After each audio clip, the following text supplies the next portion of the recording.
Wacana pengajuan hak angket ke DPR soal dugaan kecurangan pemilu terus menguat. 3 sekjen partai pengusung Anies Mohaimin, Nasdem, PKB, dan PKS mendukung PDI Perjuangan mengegolkan hak angket di DPR, meski masih menunggu langkah PDI Perjuangan selanjutnya. Kita tunggu langkah selanjutnya dari PDIP seperti apa, karena kita belum melihat ada ajuan itu di DPR dan sebagainya. Tapi intinya demi pemilu yang jujur, adil, berkualitas, dan menghormati serta menegakkan kebenaran dan kedaulatan rakyat, PKB pasti akan bersama mereka yang menjaga dan mengawal kedaulatan rakyat. Berbeda dengan sekjennya, Bendahara Umum Partai Nasdem, Ahmad Saroni bilang penggunaan hak angket akan ditentukan Ketua Umum Partai Politik. Saroni menyebut hingga kini belum ada arahan dari Ketua Umum Nasdem terkait hak angket. Saroni menyebut sikap Capres Anies Baswedan meminta agar parpol pengusungnya mendukung hak angket sebagai bentuk pemikiran saja. Kalau para capres itu 201 dan 03 bicara tentang hak angket, itu adalah ungkapan dari mereka-mereka. Toh mereka kan bagian dari proses. Pemilik dari partai politik adalah masing-masing ketua umum.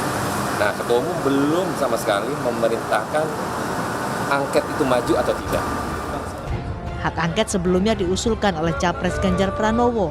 Ganjar menyebut hak angket bukanlah gertakan, melainkan cara terbaik dalam menghadapi dugaan kecurangan pemilu. Tapi kami tidak pernah menggertak. Kami menyampaikan cara yang biasa saja. Ada banyak cara sebenarnya, angket boleh atau raker komisi 2 aja deh, segera.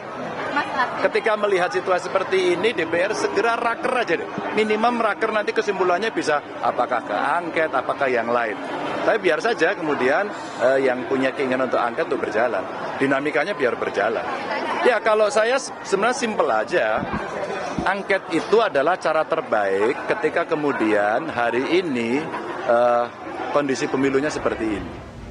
Pengamat komunikasi politik Universitas Brawijaya, Anang Sujoko menilai hak angket untuk mengoreksi hasil pemilu 2024 adalah saluran komunikasi politik yang sehat. Meskipun dalam menggulirkan hak angket bukanlah sesuatu yang mudah, karena dibutuhkan soliditas partai politik di parlemen. Itu kata kuncinya bicara pada soliditas. Jadi soliditas pengusul sejauh mana, karena setiap individu akan memiliki suara yang sama. Nah, ketika kita bicara pada soliditas, maka kita akan lihat dulu mana partai politik yang memang memiliki sebuah proses kaderisasi yang cukup kuat.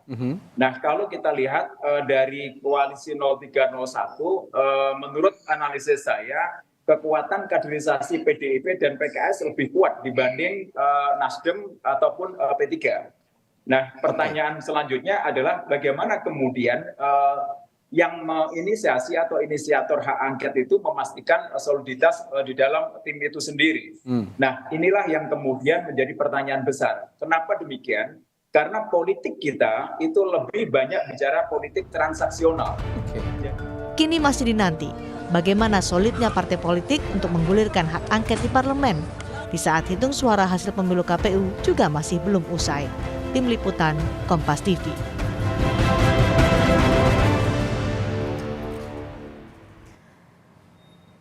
Capres Anies Baswedan dan Capres Ganjar Pranowo mengisyaratkan mendukung hak angket DPR ungkap dugaan kecurangan pemilu.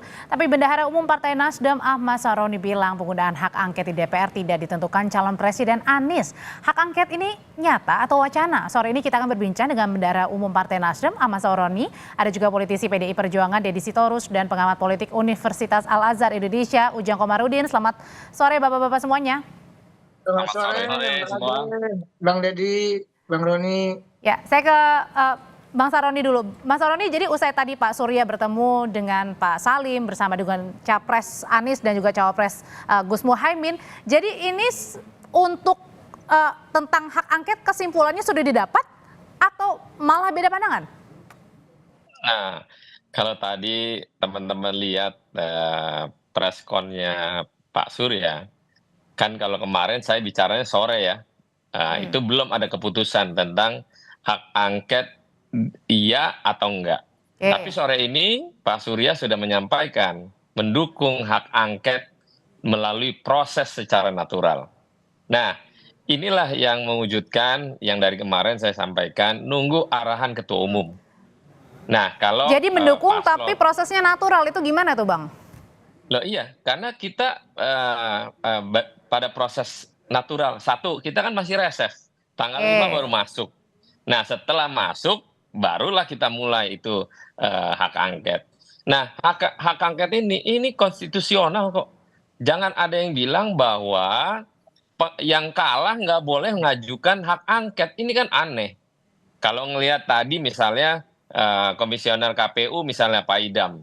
Itu kan versinya Pak Idam di lembaganya. Sesuai aturan undang-undang pasti melalui mekanisme yang sudah ada. Bawaslu lah, MK lah, itu proses undang-undang melalui pemilu.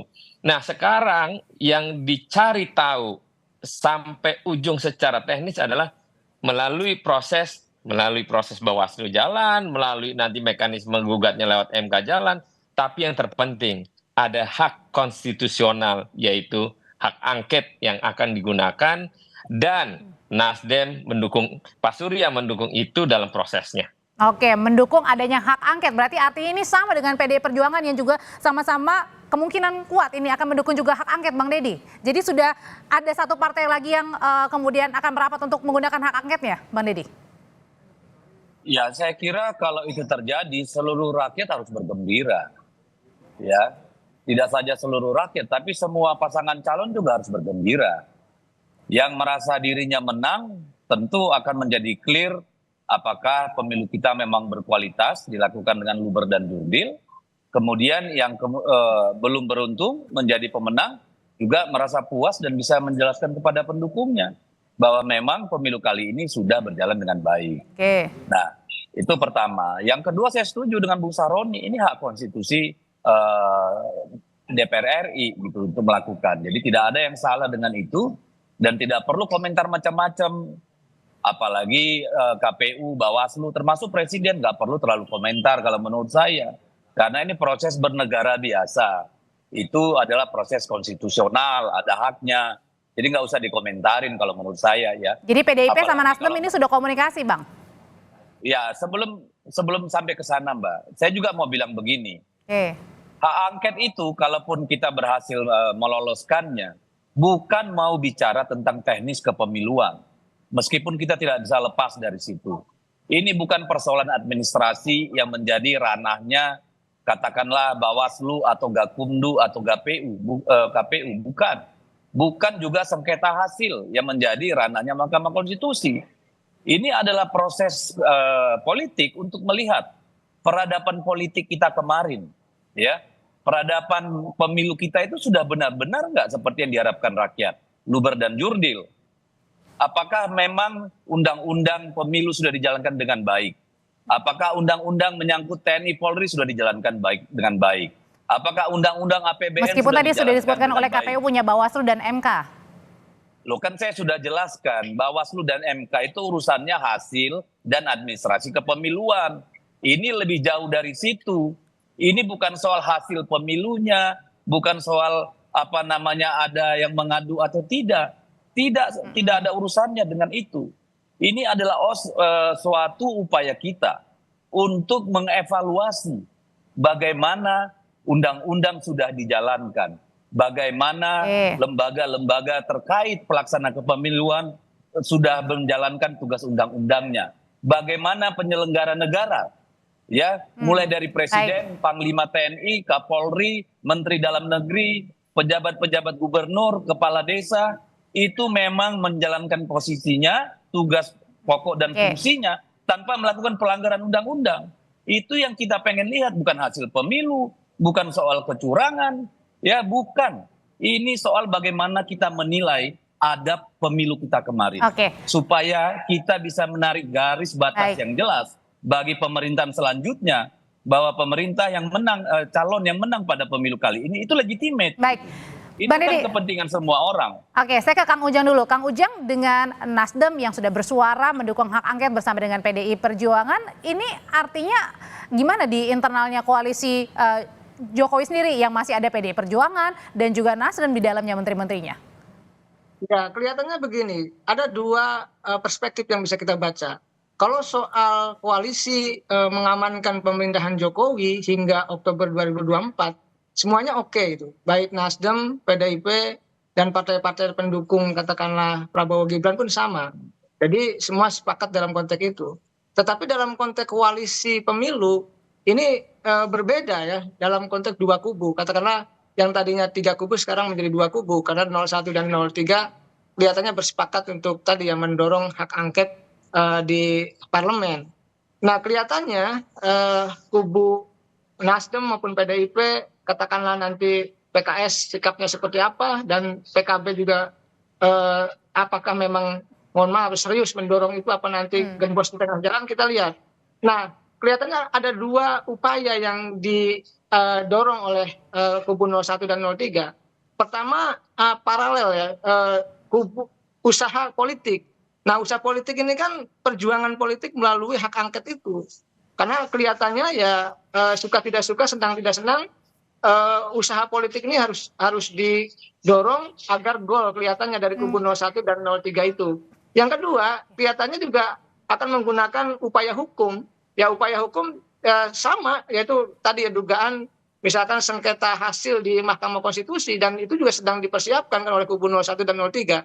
Kelihatannya dua hal ini paralel berjalan, didorong untuk tadi ya, untuk menggolkan upaya Tapi politik. jadi kikuk nggak sih di dalam internal sendiri kabinet, Kang Ujang? Karena kan tadi juga kita sudah dengarkan bersama Menkumham Yasona Lawli yang merupakan juga politisi PDIP juga sudah bersuara mendukung hak angket. Ya inilah agak sulit kita ya, karena kita melihat ketika Pilpres yang lalu, kubu pemerintahan juga berbeda kubu, berbeda kepentingan masing-masing, dan itu ya sah-sah saja, demokrasi saja, tidak boleh kan ada keseragaman dalam konteks berpolitik. Nah, setiap hak-hak apapun itu ya mesti didorong. Tetapi memang yang agak sulit tadi, kabinet kita, kata kabinet Pak Jokowi itu mengalami apa ya, ketidaksolidan, misalkan dengan PDIP yang sudah ngambil sikap mengkritisi, lalu katakanlah Nasdem tadi Pak Surya Paloh mengatakan akan mendorong hak angket. Nah, di saat yang sama Golkar sudah mengatakan Pak Erlangga akan menolak, PAN juga sama akan menolak. Ya tinggal kita melihat nanti adu kuat, apakah memang hak angket ini akan bergulir, apakah akan terblok ya oleh kekuatan pemerintah koalisi pendukung Jokowi Maruf Amin maupun pendukung Prabowo Gibran. Soal koalisi, dukungan koalisi yang kuat atau enggak nih Bang Saroni, kan kalau waktu itu kemarin Pak Jokowi dan Pak Surya juga bertemu kan. Nah, itu bahas nggak sih sebenarnya soal hak angket ini? Nah, kalau balik lagi tentang masalah pertemuan dua tokoh ya antara presiden dan ketua umum saya, itu hanya dua orang itu aja yang tahu. Karena waktunya hampir berdekatan nih, Bang. Iya, karena politik itu sangat dinamik. Konteksnya juga ramai ini kan. Ya, Bang Deddy tadi sampaikan bahwa idenya adalah bagaimana hak angket ini digulirkan untuk kepentingan pada proporsional yang legitimate. Jangan sampai hasil pemilu yang dihasilkan adalah hasil pada catatan merah yang luar biasa. Nah, ini yang kita hindari. Toh, ini adalah hak angket, haknya konstitusional yang wajib dijalankan. Kalau misalnya Golkar, PAN, udah pasti menolak lah dia. Nggak mungkin enggak. Tapi kalau Nasdem, udah jelas. Tadi sore, udah dikasih lampu hijau ya? Sudah menyampaikan langsung. Dari kemarin kan kita nggak berani menyampaikan itu kalau nggak ketua umumnya yang menyampaikan langsung. Misalnya PDIP, Bang Deddy Sitorus juga sama mendorong ini barang. Karena apa? Kita pengen transparansi, bukan terkait hasil pemilunya. Bagaimana secara teknis, bagaimana secara aturannya dalam proporsional ini kita buka secara transparan. Nah, masyarakat menonton ini supaya apa yang menjadi hak angket ini adalah ditonton sama masyarakat, para pendukung paslon masing-masing, baik paslon nomor 1 dan 03. Kalau memang benar pemenangnya adalah yang bersangkutan, misalnya paslon 02, dengan legitimate yang kuat, kita hormat, angkat tangan. Tapi kalau gitu berarti Bang Saroni, Bang Deddy, kalau gitu pertanyaannya ketika Pak Surya juga sudah kasih lampu hijau untuk menggunakan hak angket bersama dengan PD Perjuangan, pertanyaan berikutnya, kalau gitu hak angket ini akan nyata atau hanya akan jadi wacana aja? Nanti usai jeda Bapak-Bapak akan menjawabnya, tetaplah di Kompas Petang. Belakangan kan kita lihat Pak Jokowi ini kerap menemui beberapa parpol-parpol gitu ya, pimpinan parpol-parpol di luar koalisi Prabowo Gibran. Nampaknya ini untuk untuk mendekati soal wacana hak angket ini. Nah, kalau gitu pertanyaannya, sesolid apa sih hak angket ini bisa digulirkan begitu kepada koalisi-koalisi yang mendukung hak angket? Ya, pertama yang harus dilakukan adalah kesolidan, daya tahan dari koalisi pendukung atau pendorong hak angket itu. Karena pasti dalam perjalanannya akan ada lika-liku ya, akan ada tekanan mungkin. Artinya nggak mudah? Iya, pasti akan dilakukan. Misalkan partai-partai yang berjiwa lemah agak sulit, tetapi seperti PDIP misalkan, lalu PKS atau Nasdem mungkin, karena kita punya pengalaman terkait dengan itu. PDIP kan sudah biasa oposisi Orde Baru, zaman Pak SBY, PKS juga pernah beroposisi, Nasdem juga pernah berseberangan katakanlah dengan Pak Jokowi mengusung Anies. Lalu yang saya agak ragu adalah PKB. PKB ini paling mudah untuk katakanlah dikorek-korek persoalan. Tapi waktu itu kemarin Caimin udah bilang saya tetap berada di koalisi perubahan. Ya itu hal-hal bagus saja, bagus-bagus. Tapi di tengah jalan saya melihat pasti akan tanda petik ya dikerjai untuk ditekan agar tidak mendorong hak angket. Oleh karena itu kita lihat saja ke depan apakah daya tahan ya PKB itu kuat untuk bersama-sama tadi dengan Nasdem, PKS katakanlah maupun dengan PDIP. Kalau P3? P3 yang paling lemah. Ya. Kita tahu di pemerintahan Pak Jokowi periode pertama saja dipecah jadi 2. Sehingga mohon maaf ya ketua umumnya banyak yang tersangkut kasus hukum. Dan itu juga pengalaman bagi P3. Nah dalam konteks itu ya saya melihat P3 tidak banyak komentar hari ini. Tidak banyak mengatakan soal angket karena tahu persis posisinya yang agak lemah begitu dari tekanan-tekanan politik. Bang Deddy, sebenarnya selain PDIP, Nasdem yang juga sudah terang-terangan, partai mana lagi sih yang sudah terang-terangan atau mungkin jangan-jangan juga udah diajak ngobrol bareng PDIP selain Nasdem? Ya ini kan tadi sudah dikatakan proses dinamis, proses politik yang tidak mudah gitu ya. Dan sekali kita bersepakat misalnya, itu kan akan menjadi sangat riskan bagi partai-partai yang mengatakan bersepakat lalu lari dari komitmen. Jadi tentu kan perlu dipikirkan matang-matang oleh semua partai kalau benar-benar ini mau dijalankan. Tetapi saya ingin katakan sekali lagi, ini kepentingan semua kok. Bukan hanya kepentingan kubu 01 dan 03. 02 hari-hari ini di media maupun di media sosial itu dibully loh. Buka aja media sosial, setiap hari bicara tentang kecurangan, praktek-praktek penyalahgunaan kekuasaan, itu kan setiap hari ada. Baca majalah Tempo atau podcast mereka, itu pemerintah dikuliti setiap hari, perilaku kekuasaan dikuliti setiap hari. Ini kan untuk 02 juga perlu, untuk Jokowi juga perlu, gitu loh. Kita juga kan sangat ingin tahu dan ingin belajar dari proses ini. Apakah misalnya ke depan DPR ini harus membuat undang-undang bahwa seorang presiden yang menjabat, keluarga intinya atau keluarga terdekatnya tidak boleh mencalonkan pada pemilu yang sama, nunggu 1 periode atau 2 periode. Kan ini proses pembelajaran. Karena kemarin kan kita susah membedakan Pak Jokowi itu sebagai presiden atau sebagai bapaknya Gibran. Kita kan jadi bertanya, kemarin genjot yang namanya sembako sampai hampir 90 triliun, langka beras di mana-mana, itu untuk keselamatan rakyat atau untuk pemilu. Kan kita pengen tahu itu gitu loh. Supaya tidak ada yang tertinggal untuk periode 2024-2029. Semuanya bisa dijelaskan dengan baik. Jadi janganlah berburuk sangka dulu gitu loh. Oke, jangan berburuk sangka. Proses konstitusional yang kita hadapi saja. Kalau Pak Jokowi merasa sebagai penyelenggara kekuasaan sudah menjalankan tugas pokok dan fungsinya dengan baik dan benar, ya nanti dijelaskan di forum angket DPR misalnya. Kalau gitu, demikian juga paslon 02 atau para penyelenggara pemilu. Nah, kalau misalnya dari PDIP ini kuat sekali tadi omongannya begitu Bang Saroni. Jadi sekuat apa nanti Nasdem ini solid untuk tetap menggulirkan hak angket?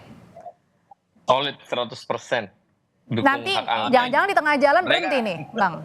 Ya, seorang Surya Paloh tidak pernah lari dari komitmen. Kalau sudah ngucap, tidak ada kata mundur. Itu yang dilakukan kepada Anies Baswedan dari awal sampai Meskipun coba digoda misalnya? Apapun ceritanya sama. Proses Anies mencalonkan juga digoda. Tapi seorang Pak Surya selalu konsisten dan komitmen apa yang sudah diucapkan, dia tidak akan pernah lari dari ucapannya.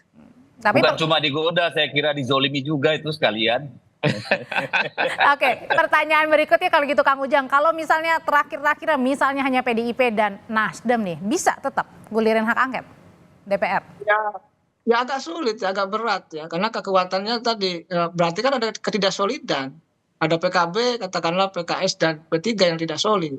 Tetapi ya itu perjuangan politik ya, perjuangan konstitusional ya penuh resiko dan penuh lika-liku, dan pasti ya Bang Deddy, Bang Roni sudah paham betul terkait dengan dinamika itu, karena beliau kan anggota parlemen yang sudah mendalami persoalan-persoalan hal seperti itu. Jadi saya melihat kalau PKB-nya lari gitu ya, P3-nya tidak dukung, PKS-nya juga misalkan ada di tengah, ini menjadi persoalan. Yang paling penting soliditas tadi, perjuangan soliditas dan daya tahan yang kuat untuk bisa menggolkan hak angket tersebut. Kalau gitu, kalau tadi Pak Surya sudah declare akan mendukung, kemudian tapi mengalir aja untuk hak angket. Kalau gitu, kapan pernyataan dari Ketua Umum PD Perjuangan sendiri, Bang Deddy? Ya kita tunggu, masih berproses. Tadi Pak Ganjar dan Pak Mahfud ada di rumah aspirasi di Diponegoro, ya. Banyak tokoh-tokoh kita juga di situ. Lalu Pak Sekjen juga sedang rapat dengan para DPP gitu ya. Kita akan lihat ya, karena kan tadi seperti disampaikan sendiri, tidak mungkin hanya PDI Perjuangan dan Nasdem gitu ya. Ini kan butuh komitmen bersama. Dan saya kira kalau kubu 01, 03 solid, itu akan menjadi modal utama untuk rebound di tahun 2029. Tapi kalau mereka menjadi katakanlah kutu lompat atau katakanlah bimbang dan ragu, saya percaya rakyat juga akan memberikan hukuman nanti pada tahun 2029. Oke, kalau gitu singkat ke Bang Saroni. Kalau gitu, kalau Nasdem sudah solid, PKS, PKB? PKB sudah nyungkapin ya.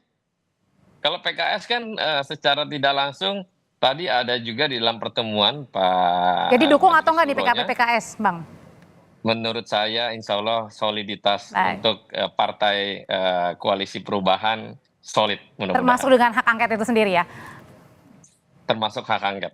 Baik, terima kasih Bang Saroni, terima kasih Bang Deddy, terima kasih Kang Ujang, saya selalu semuanya Bapak-Bapak.